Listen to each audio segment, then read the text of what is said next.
السلام عليكم ورحمة الله تعالى وبركاته أعزائي المتابعين في صفحة أم حسن كيتشن. طريقة عمل البطاطا الحلوة أو البامبي طريقة سهلة جدا. عندي المكونات هنا، عندي حبة من البندورة مقطعة مكعبات صغيرة. هنا عندي البطاطا الحلوة أو البامبي. هنا عندي البصلة، هنا عندي البصل مقطع شرايح. هنا عندي اللحمة نص كيلو عجالة. هنا عندي صلصة، معجون الصلصة نص معلقة كبيرة. هنا عندي البهارات، عندي 3 فصوص من الثوم. هنا عندي الكزبرة معلقة صغيرة، وهنا الشمار معلقة صغيرة. هنا قطعة من الجنزبيل الأخضر و3 حبات من الحيل. هلا نبدأ.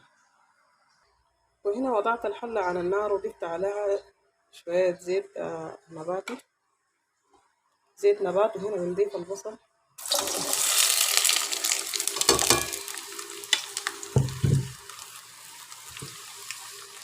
هنا نحرك البصل حتى شوية. وهنا قلبنا البصلة حتى البصل يتغير لونه. بعديها بنضيف اللحمة،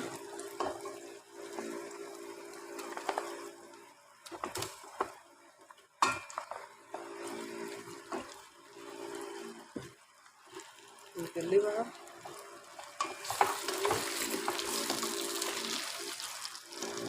طبعا انا الملح نسيت احطها مع البهارات، لكن هسه اضيفها هنا مع البصلة واللحمة.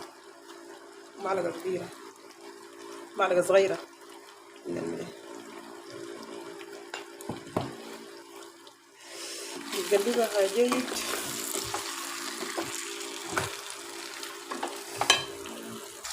وهنا بعد مع البصلة واللحمة قلبناها كويس، ونضيف عليها حبة من البندورة،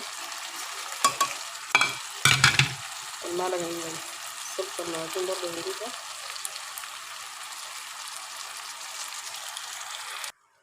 هنا قلبنا البصلة واللحمة مع الطماطم.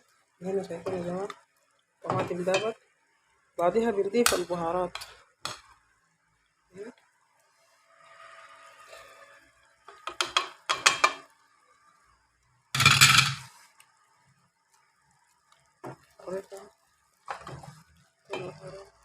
وهنا عندي البصل خلاص جاهز دابت. وبعديها بنضيف عليها كمية الموية. أول ما بنغطيها تستوي لمدة 20 دقيقة. بعديها نجي بنضيف البطاطا الحلوة أو البامبي.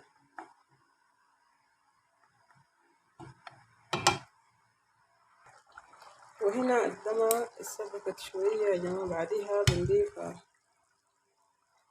البطاطا.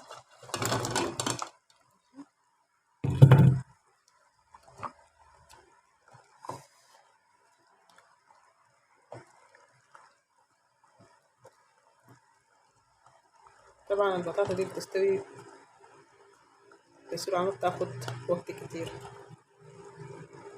هنا بنغطيها تستوي البطاطا. وهنا دمعتنا خلاص استوت للشكل النهائي. رايكم والله.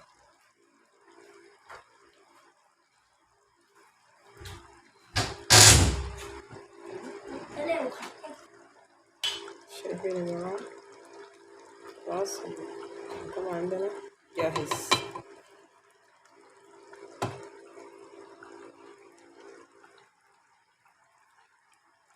وهنا نطفي النار. بعد الدمع صارت جاهزة خلاص. ده الشكل النهائي. نزلناها من الغاز. طبعا ده الشكل النهائي. رايكم يعني.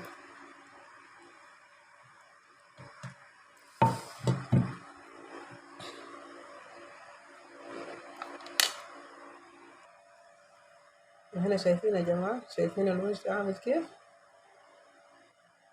عامل قلق. يعني الراية هتجيب الجيران والطعم حكاية. شنو ده؟ رايكم؟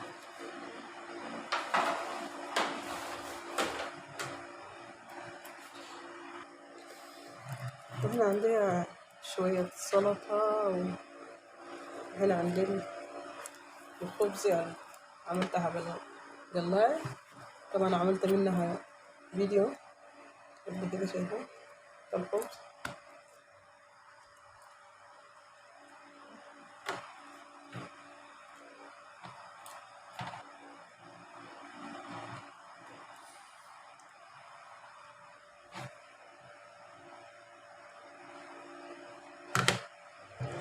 رايكم؟ طبعا جميلة شديد طبعا الطعم وروعة.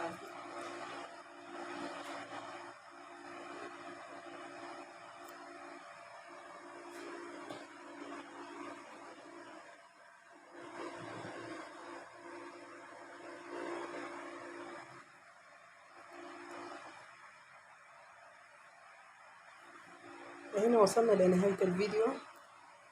لو عجبك لا تنسى الاشتراك، اعمل لنا شير، فعيل الجرس، حط لنا لايك حتى يصلك كل فيديوهات الجديد بإذن الله. إن شاء الله أشوفكم الفيديوهات الجاية بإذن الله. مع السلامة.